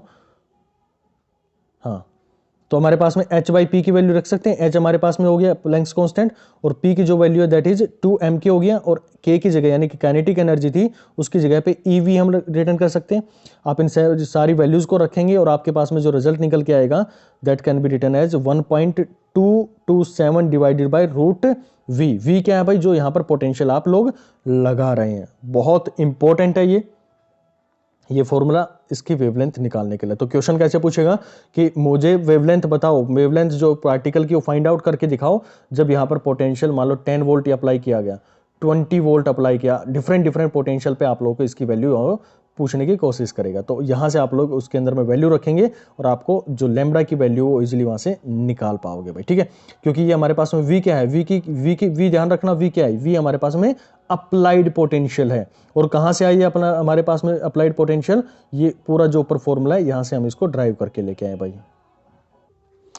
तो यहाँ पर आप उसकी वेवलेंथ निकाल लेंगे भाई इस फॉर्मूला के थ्रू। और आप लोग ध्यान रखना कि इसकी जो यूनिट आएगी वो नैनोमीटर के अंदर में आएगी, यानी कि जो वेवलेंथ की जो हमारे पास में होती है वो मीटर होती है, लेकिन यहाँ पर जो इसकी वेवलेंथ आप निकाल के लेके आओगे दैट विल बी नैनोमीटर। ठीक है, तो ये आप वैल्यूज इसके अंदर में पुट करना। अब बात करते हैं थोड़ी सी और कहानी को लेकर, जो हमने थोड़ी देर पहले बात करी थी कि भाई हमारे पास में वेव जो है ना, वो जितने भी वेव हैं, जो इलेक्ट्रॉन जो है वो वेव की फॉर्म में मूव कर रहे हैं, नो डाउट वो मूव करना शुरू कर रहा है, लेकिन ये क्या करता है, क्लाउड्स की फॉर्म में करते हैं, यानी कि बहुत सारी जो वेव्स हैं इसको घेर के चलती हैं भाई, और इलेक्ट्रॉन यहां पर कहीं इसके अंदर में बीच में छुपा होता है। तो हमें क्या करना होता है, इन सभी वेव की एक सेंट्रल वेवलेंथ निकालनी होती है, यानी कि ये जो आप निकाल रहे हो ना, ये उसकी सेंट्रल वेवलेंथ है। ये हर वेव की नहीं निकाल पाए हो क्योंकि ये तो पूरा झुंड बना के चल रही है। तो ये जो वैल्यू निकालोगे तो ये इलेक्ट्रॉन जिन वेव के बीच में घिर के चल रहा है ना, उसकी एक सेंट्रल वेवलेंथ आप लोग निकालते हैं। ओके, अब इसकी पोजीशन कैसे फाइंड आउट करेंगे, तो इसके लिए उन्होंने कहा कि भाई एक हेजनबर्ग थे, उन्होंने अपना एक प्रिंसिपल दिया, उन्होंने इसकी थ्योरी दी, अनसर्टेनिटी की थ्योरी दी कि भाई आप लोग एक चीज के लिए आपको अगर सर्टेन होना है ना तो दूसरे के लिए अनसर्टेन होना पड़ेगा। अगर आप उसकी पोजीशन को फाइंड करना चाहते हैं तो उसके मोमेंटम के लिए आपको अनसर्टेन होना पड़ेगा, या फिर अगर आप उसके मोमेंटम को निकालना चाहते हैं तो आपको उसके पोजीशन के लिए अनसर्टेन होना पड़ेगा। यानी कि एक चीज आप एक बार के लिए निकाल सकते हैं तो एक बार ही उसके लिए किसी चीज के लिए सर्टेन हो सकते हैं। तो उन्होंने कहा कि डेल एक्स यानी कि उसकी पोजीशन का कोई भी मोमेंट चेंज होगा, या फिर उसकी मोमेंटम का कोई भी आप वैल्यू निकालना चाहते हैं, that will always remain constant and it's value is given bye h/2 पाई। ठीक है, यानी कि uncertainty in position into uncertainty in its momentum, it always remain constant, that is given bye planks constant divided bye 2 पाई। यानी कि जो इन्होंने भी कहा कि भाई मेरे पास में अनसर्टेन है ये सारी चीजें कि भाई मैं इसकी एक सेंट्रल वेवलेंथ तो निकाल दूंगा, लेकिन इसके अंदर में कहां पर आपकी पोजीशन है उसके लिए आप सर्टेन होना चाहते हैं तो ये फैक्टर आपको डिक्रीज करना पड़ेगा, यानी कि उसके मोमेंटम के बारे में पता नहीं कर पाएंगे, मोमेंटम के बारे में नहीं पता कर पा रहे मतलब उसकी वेलोसिटी के बारे में डिफाइन नहीं कर पाएंगे। अगर दूसरा केस हो कि भाई मैं ये चाहता हूं कि मुझे इसके पोजीशन से मतलब नहीं है कि इस वेव में किस पोजीशन पर मेरा जो इलेक्ट्रॉन है वो मूव कर रहा है, मैं केवल ये चाहता हूं कि इसकी वेलोसिटी मेरे को निकाल के दे दो, तो हेजनबर्ग ने कहा भाई ठीक है आप इस फैक्टर को इंक्रीज कर दो मोमेंटम को, तो इस फैक्टर को डिक्रीज करना पड़ेगा क्योंकि मुझे अपनी वैल्यू जो है वो कांस्टेंट चाहिए, मुझे कांस्टेंट वैल्यू चाहिए, तो मैं उसके पोजीशन के लिए कहीं भी कंफर्म नहीं हो पाऊंगा, उसके लिए अनसर्टेन ही रहूंगा। यानी कि एक ही बार में एक चीज के लिए आप सर्टेन हो सकते हैं। नहीं समझ आया ये फैक्टर, कोई इशू नहीं क्योंकि ये खुद ही अपने आप में एक अनसर्टेनिटी है, तो इसको सिर्फ ये फॉर्मूला आप लोगों को यहां पर ध्यान रखना है कि भाई हमारे पास में दो फैक्टर्स होते हैं, certainty uncertainty of position and uncertainty of momentum. अब इसका जो ग्राफ है ना वो इंपॉर्टेंट आ जाता है आप लोगों के लिए। जैसे हम बात करें तो ये मेरे पास में ग्राफ आप लोगों को यहां पर गिवन होगा। जब हम सर्टेन होते हैं ना, जब हमारे पास में कांस्टेंट होता है, कांस्टेंट वैल्यू होती है, जब डेल पी और डेल एक्स दोनों का हमारे पास में कांस्टेंट वैल्यू आ जाता है तो जो हमारे पास में ग्राफ बन के आता है ना वो कुछ इस तरह का आता है। और ये आप लोगों ने देखा होगा कि बहुत सारी वेव इसके अंदर में पूरा एक एनवलप बना हुआ है और इसमें बहुत सारी वेव्स इसके अंदर में इंक्लूड हो चुकी है।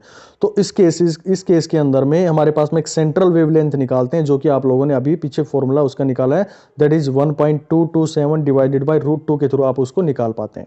ये अनसर्टेनिटी फॉर द जो हमारे पास में लोकलाइज्ड, आप इसको कहोगे कि हमारे पास में लोकलाइज्ड है, यानी कि हम दोनों के लिए कंफर्म होने की कोशिश कर रहे हैं, यानी उसका मोमेंटम भी और उसकी पोजीशन को भी यहां पर हम उसका फाइंड आउट करने की कोशिश कर रहे हैं। लेकिन जब ये केस आता है तो इसके अंदर में हमारी जो पोजीशन है ना, यहां पर डेल पी, यानी कि हम उसको अनसर्टेन हो जाते हैं, ठीक है। और दूसरे हमारे पास में डेल एक्स है, उसके लिए हम क्या करते हैं, ये जीरो के ये हमारे पास में आ जाएगी इन्फिनिटी, क्योंकि आपने देखा कि डेल एक्स इंटू में डेल पी ये हमारे पास में एक कांस्टेंट है, उसके नीचे इधर जाएगा तो हमारे पास में पी जीरो हो जाएगा, तो एक्स डेल एक्स क्या हो जाएगा हमारे पास में इन्फिनिट हो जाएगी, यानी कि जो वेव है वो थ्रू आउट कहाँ हो जाएगी, फैल जाएगी। इसके केस में क्या हमारे पास में लोकलाइज्ड है, और इस केस में हमारे पास में क्या होगी वेव, क्योंकि हमें यहाँ पर मोमेंटम के लिए, केवल मोमेंटम के लिए यहाँ पे सर्टेन होना चाह रहे हैं, तो हमें उसकी पोजीशन क्या मिलेगी, बिखरी हुई मिलेगी। यहाँ पर हम कोशिश करते हैं कि दोनों के लिए हम सर्टेन होने की कोशिश करें, कुछ मोमेंटम के लिए और कुछ हमारे पास में पोजीशन को लेके। तो ये पूरा जो था वो हाइपोथेसिस था भाई, जितनी भी हाइजेनबर्ग ने कहानी कही,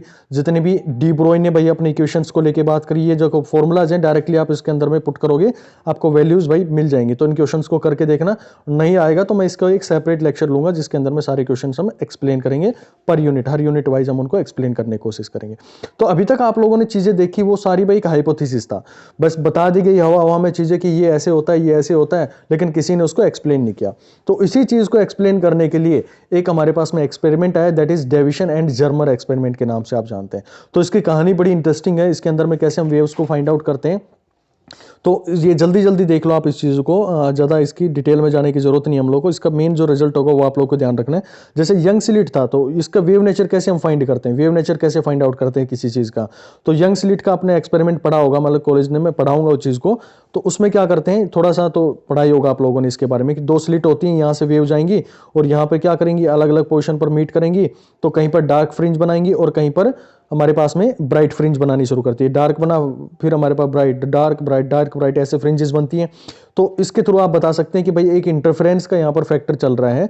तो इंटरफेरेंस के कारण में क्या हो गया, यहाँ पर हमारे पास में जो फ्रिंजेस बननी शुरू हो गई हैं। फ्रिंजेस मैंने शायद आप लोगों को पिछली क्लास के अंदर में भी दिखाया था, चलो अभी दिखा देता हूँ। ये देखो भाई, आप लोगों को यहाँ पर फ्रिंजेस दिख रही होंगी, देखो ये डार्क दिख रहा है, फिर आपको ब्राइट दिख रहा है। ये जब कॉलेज टाइम में थे उस टाइम पे एक एक्सपेरिमेंट किया था मैंने, तो उस एक्सपेरिमेंट से ये फ्रिंजेस जो है आपके सामने जो अभी बनाई गई है उसी का ये स्नैपशॉट है, वहाँ से लिया गया ये, ठीक है। तो ये हमारे पास में क्या होती है, फ्रिंजेस बनती हैं, बहुत वर्क करना पड़ता है ऐसी फ्रिंजेस लाने के लिए, ठीक है। बाकी टाइम पे ब्लर हो जाती थी, लेकिन इस ब्राइट फ्रिंज को लाने के लिए काफ़ी इसके ऊपर में एक्सपेरिमेंटल जो सेटअप बहुत प्रिसाइजली लगाना पड़ता है, ठीक है। तो आप लोग को यहाँ पे समझ में आया कि जब हम लाइट जो होती हैं, जो अलग अलग स्लिट्स के थ्रू जा रही है हमारे पास में, तो वो जाकर क्या बना रही है, कहीं ब्राइट स्पॉट बना रही है, ब्राइट बना रही है, तो ये भैया आप लोग को रेड दिख रहा है, वो बन गया। और कहीं पे डार्क बना रही है, यानी कि जो उनका वेव फैक्टर होगा, जो उनके बीच का पाथ डिफरेंस होता है, दैट विल बी λ/2। जब हम लाइट्स के अंदर में पढ़ेंगे तो उस टाइम आप लोग को समझ में आ जाएंगी चीजें। चलिए, तो अब मैं दोबारा से आप लोगों को बात करता हूं इसी को लेके, इलेक्ट्रॉन्स को लेके। तो ये तो लाइट की कहानी होगी, इसको देख के आप लोगों ने बोल दिया कि भाई जो हमारे पास में लाइट की बात कर रहे हैं, तो ये मेरे पास में बता दिया गया कि भाई light have a wave nature. अब मेरे पास में जो इलेक्ट्रॉन अभी चल रहा है, जिसकी अभी आप लोगों ने वेवलेंथ निकाली है, ये तो अभी सिर्फ हाइपोथेसिस था, कहानियों में था, इसको एक्सपेरिमेंट में कहीं प्रूव नहीं किया गया। अगर हम ऐसा कर दें कि इलेक्ट्रॉन को भी ऐसे ही कर दिया जाए कि एक स्लिट सी ऐसी ले ली जाए और यहाँ से इसको इंसिडेंट करवा जाए, और कहीं पर हमें ज़्यादा इलेक्ट्रॉन मिले, कहीं पर कम मिले, कहीं पर ज़्यादा, यानी कि इसको सेंस कर लिया जाए। जहाँ पर ज़्यादा इलेक्ट्रॉन मिले तो हम बोलेंगे कि वहाँ पर हमारे पास में क्या बन रहा होगा, ब्राइट टाइप का इंटरफेरेंस हो रहा होगा, ठीक है। हालांकि वो इंटरफेरेंस नहीं होगा, लेकिन हम कह सकते हैं यहाँ पे हमें ज्यादा इलेक्ट्रॉन इकट्ठे मिले, कहीं पर कम मिले, कहीं पर ज्यादा, कहीं पर ज्यादा। तो वहां पर हम कह सकते हैं कि यहाँ पर इलेक्ट्रॉन के पास में भी कैसा नेचर रहा होगा, उसके पास भी एक वेव का नेचर रहा होगा। तो उसी को यहाँ पर जर्मर जो थे, और ये जो एक्सपेरिमेंट यहाँ पर बात करेंगे उसके अंदर में इस पूरे को एक्सप्लेन किया। अब इस एक्सपेरिमेंट में किया क्या गया भाई, आप लोगों को जल्दी जल्दी बता दिया जाता है कि एक हमारे पास में गन है जिसके थ्रू इलेक्ट्रॉन्स यहाँ से रिलीज होंगे, इस बॉडी के थ्रू जाएंगे, और यहाँ पर एक हमने निकल का टारगेट लगा रखा है। निकल का टारगेट क्यों लगाया है, क्योंकि इसके जो हमारे पास में एलिमेंट्स होंगे यहाँ पर वो स्लिट के रूप में काम करेंगे, ऐसे स्लिट के रूप में काम करेंगे। तो एक लाइट यहाँ पे टकराएगी, एक लाइट यहाँ पे टकराएगी, जो इलेक्ट्रॉन की बीम होगी वो दो अलग अलग पोजिशन पर टकराएगी, और टकराने के बाद में वो यहाँ से नीचे की साइड में जाएगी। यहाँ पर हम एक सेंसर लगा रखा होगा होगा, यानी कलेक्टर लगा रखा होगा जो उसको सेंस कर रहा होगा। उसी तरह से दूसरी जो लाइट आ रही होगी वो यहाँ से आएगी। तो इनके बीच का हम पाथ डिफरेंस फाइंड आउट करने की कोशिश करेंगे। अगर इनके बीच में पाथ डिफरेंस जो वो λ/2 हो गया तो वहां पे हम कहेंगे कि हमारे पास में डार्क फ्रिंजेस बनेगी, यानी कि कम इलेक्ट्रॉन वहां पर पहुंचेंगे। लेकिन अगर वो इफेक्टर हमारे पास में जीरो पाथ डिफरेंस जो है वो जीरो हो गया, लैम्बडा हो गया, 2λ हो गया, 3λ हो गया, तो वहां पर हम कहेंगे कि वहां पर एक ब्राइट फ्रिंजेस बनेगी, यानी कि मैक्सिमम इलेक्ट्रॉन वहां पर रिसीव हो रहे होंगे। ओके, तो ये भाई एक्सपेरिमेंट सेटअप किया गया, बहुत सारी इसके ऊपर में चीजें करी गई और फाइनली यहां पर जो आपको रिजल्ट याद रखना है वो ये याद रखना है कि यहां पर एक वोल्टेज दी गई, यहां पर ये वोल्टेज दे रहा है जो हमारे पास में है। तो यहाँ पर आप लोगों को इसके ऊपर में बहुत सारी वोल्टेज दी गई और एक पर्टिकुलर वोल्टेज आई जिसके ऊपर में जो वोल्टेज की वैल्यू है दैट इज 54 वोल्ट। कितनी भाई? 54 वोल्ट दी गई और वहां पे इसको फाइंड आउट किया गया कि एक ग्राफ बना जो कि बना इसका रेडियल ग्राफ है एंड ये कुछ इस तरह का बन के आया हमारे पास में, ये कुछ इस तरह का बन के आया, यानी कि इस पॉइंट पर 54 वोल्ट के ऊपर में इनको क्या मिला? एक मैक्सिमम नंबर ऑफ इलेक्ट्रॉन यहाँ पर रिसीव हुए। ठीक है, कुछ जो वोल्टेज थी इसको जब देखा गया तो यहाँ पर कुछ कम इलेक्ट्रॉन रिलीज हुए, तो आप कह सकते हैं कि यहाँ पर जो maximum intensity I, maximum electron receive हुए, तो आप कह सकते हैं यहाँ पर हमारे पास में क्या बनी होगी कि ब्राइट फ्रिंज होगी। यानी हम उसको क्या कर रहे हैं? कंपेयर कर रहे हैं जो हमारे लाइट के फिनोमेनास थे उनके साथ में। यहाँ पर हमारे पास में कम जो हमारे पास में इलेक्ट्रॉन आएंगे तो कह सकते हैं कि यहाँ पर हमारे पास में डार्क फ्रिंजेस बनी होगी। जब इस 54 वोल्ट के ऊपर में 54 वोल्ट जो हमारे पास में वोल्टेज आई है इसके ऊपर में ये एक्सपेरिमेंट किया गया और ये देखा गया कि भाई कैसे हम इसकी जो वेवलेंथ है वो फाइंड आउट कर सकते हैं। तो जब हम वेव ऑप्टिक्स पढ़ते हैं तो वहाँ पे एक हमारे पास में फॉर्मूला निकल के आता है कि वेवलेंथ आप निकाल सकते हैं that will be equal to lambda that is 2d sin phi के रूप में हम उसको रिप्रेजेंट करते हैं। क्योंकि यहाँ पर निकल था मेरे पास में तो अलग अलग एलिमेंट्स उसके सेपरेशन हमने रखी होगी और इनके बीच की जो सेपरेशन होती है दो एलिमेंट्स की दैट इज 0.91 एंगस्ट्रॉन। दो सोर्सेज के रूप में मेरे लिए वो काम करके दिखाएंगे। एक रे यहाँ से जाएगी, एक रे यहाँ से जाएगी, तो अलग अलग इनके क्या होंगे? पाथ होंगे। तो ये जो पाथ का डिफरेंस बचेगा अगर वो मेरा λ/2 आ जाता है तो इनके बीच में क्या होगा? जो वैल्यू होगा वो 0 हो जाएगा, यानी कि मेरे पास में एक डार्क फ्रिंजेस बनेगी। या फिर इनकी जो बीच में जो path difference that will be λ, 2λ and 3λ, इस तरह से आ जाएंगे तो आप कहेंगे कि वहां पर हमारे पास में ब्राइट फ्रिंज बनेगी। तो इसके थ्रू हमने देखा कि हमारे पास में जो वैल्यू आई लैम्बडा की, जो value I by using this कौन सा ये फॉर्मूला के थ्रू, इस एक्सपेरिमेंट के through, that was equal to 1.65 angstrom I. जब हमने वेव ऑप्टिक्स का यूज करके इसकी वैल्यू निकाली तो हमारे पास में 1.65 एंगस्ट्रॉन आई। अब बात करो मेरे साथ में कि भाई डी ब्रोय ने जो दी थी हमें, डी ब्रोय ने भी तो हमें एक इक्वेशन दी थी लैम्बडा निकालने की, that was 1.22 divided by √v, ये था। अब v की वैल्यू को 54 रखो क्योंकि 54 पे हमने देखा ना ब्राइटनेस आई है हमारे पास में। तो जब आप यहाँ पे सेंट्रल इसकी वेवलेंथ को निकालने की कोशिश करेंगे that will B 1.22 divided by √52 and it's value will be 1.66 angstrom. तो अब मेरे को ये बताओ कि जो आपने एक्सपेरिमेंट के थ्रू निकाली और जो यहाँ पर आप इस इक्वेशन के थ्रू निकाल के आ रहे हैं तो उसके अंदर में दोनों की वेवलेंथ क्या रही है? सेम रही है, ऑलमोस्ट सेम रही है। तो यहां से आप लोगों को डी ब्रोय को थोड़ा सा आत्मविश्वास जगा कि हाँ भाई जो मैंने अपने हाइपोथेसिस दिया था एक्सपेरिमेंट के थ्रू भी वो सेम प्रूव हो गया है। तो ये हमारे पास में एक हाइपोथेसिस जो था वो बिल्कुल राइट यहाँ पे प्रूव हो गया। इसीलिए डी ब्रोय की जो इक्वेशंस है, जो उसका वेवलेंथ निकालने का फॉर्मूला है, या डी ब्रोय के जो वेवलेंथ की जो जितनी भी कहानियां हमने पढ़ी हैं तो बहुत इंपॉर्टेंट बन जाती हैं आपके एग्जाम के लिए। ठीक है, तो आपने देखा कि भाई हमने रेडिएशन जो था, जो हमने रेडिएशन थे और उसके दोनों नेचर के बारे में बात करी, यानी कि पार्टिकल नेचर के बारे में बात करी। जब पार्टिकल नेचर आता है तो वहाँ पे क्या आ जाता है? उसके पास में फोटोन आ जाता है। उसकी सारी कहानी हमने पढ़ी। फिर वेव का तो आपको ऑलरेडी पता है कि वेव नेचर होता है उसका रेडिएशन का। फिर हम बात करते हैं हमारे पास में मैटर को लेकर। तो मैटर की आप लोगों ने देखी कि मैटर के पास में क्या हो गया? एक पार्टिकल नेचर तो होगा ही होगा। और जब उसका वेव नेचर की हम बात करते हैं तो वेव नेचर कैसे निकालते हैं? तो वहां पर उसके मैटर वेव की बात कर लेते हैं। यानी कि वहां पर जब कोई पार्टिकल मूव करना शुरू करता है तो उसके पास में क्या जाती है? एक मैटर वेव आ जाती है। जैसे मैं बात करूं, आपको अपने घर से निकलना है भाई, आप क्या लेते हो? एक बाइक लेते हो या स्कूटी, जो भी आप लोग लेके चल रहे हैं, या कोई गाड़ी आपके पास में, तो जैसे आप उसके ऊपर बैठ के चलाएंगे तो आपके लिए एक वेव का रूप में काम करेगी। और जो आप बैठ के उसके ऊपर में, तो आप उसके ऊपर में पार्टिकल का रूप में बात करेंगे। ठीक है, तो जब वो चलनी शुरू होगी तो आपके साथ में ऑटोमेटिकली एक वेव अटैच हो जाएगी जो कि आपके मूवमेंट को क्या करेगी? कंट्रोल करके चलेगी और उसकी वेवलेंथ आप इजीली निकाल सकते हैं। लैम्डा आप लोगों को निकालने का तरीका पता है, h is equal to m divided by v, आप वहाँ से इसको निकाल सकते हैं, उसके मोमेंटम से आप उसको डिवाइड करेंगे तो आपको वैल्यू उसकी मिल जाएगी। तो ये पूरी कहानी थी भाई, कैसे हमने तो इन दोनों को प्रूव कर दिया हमने कि मैटर के पास में भी पार्टिकल नेचर और वेव नेचर है, और यहाँ पर भी रेडिएशन उसके पास में पार्टिकल नेचर और वेव नेचर है। तो आप कह सकते हैं कि matter and radiation are dual nature to each other, यानी कि इन दोनों के पास में क्या है, ड्यूल नेचर है। आप मैटर को रेडिएशन बोल सकते हैं और रेडिएशन को मैटर भी बोल सकते हैं। So this is all about your dual nature of matter and radiation. जितना भी था वो यहाँ पर आप लोगों को कवर हो गया। जितने भी न्यूमेरिकल पोर्शन थे भाई वो आप लोग इसके अंदर में क्वेश्चन जो एनसीईआरटी के अभी आप लोगों को मैं दूंगा वो आप लोग कर लेना इसके अंदर से। फिर भी कोई डाउट आता है तो यू कैन आस्क। कहाँ पर पूछेंगे भाई, आपको फेसबुक का पेज दे दिया गया है, इंस्टाग्राम का जो लिंक है वो भी आप लोगों को दे दिया गया है। आप और वहाँ पर क्वेश्चंस को पोस्ट कीजिएगा, एक दूसरे से वहाँ पर डिस्कस करने की कोशिश कीजिएगा, और नहीं हो पाते हैं तो भाई वहाँ पे मेरी नज़र रहती है कि किसको क्वेश्चन में ज़्यादा दिक्कत आ रही है, वहीं पर आप लोग को वो सोल्व करवा दिए जाएंगे। ठीक है, चलिए मिलते हैं भाई। नेक्स्ट चैप्टर जो होगा हमारा बहुत इंपॉर्टेंट होगा। आप लोग मॉडर्न फिजिक्स का जो वेटेज है वो समझ गए होंगे कि कितने हमारे एग्जाम के लिए इंपॉर्टेंट है। ओके, मिलते हैं नेक्स्ट में।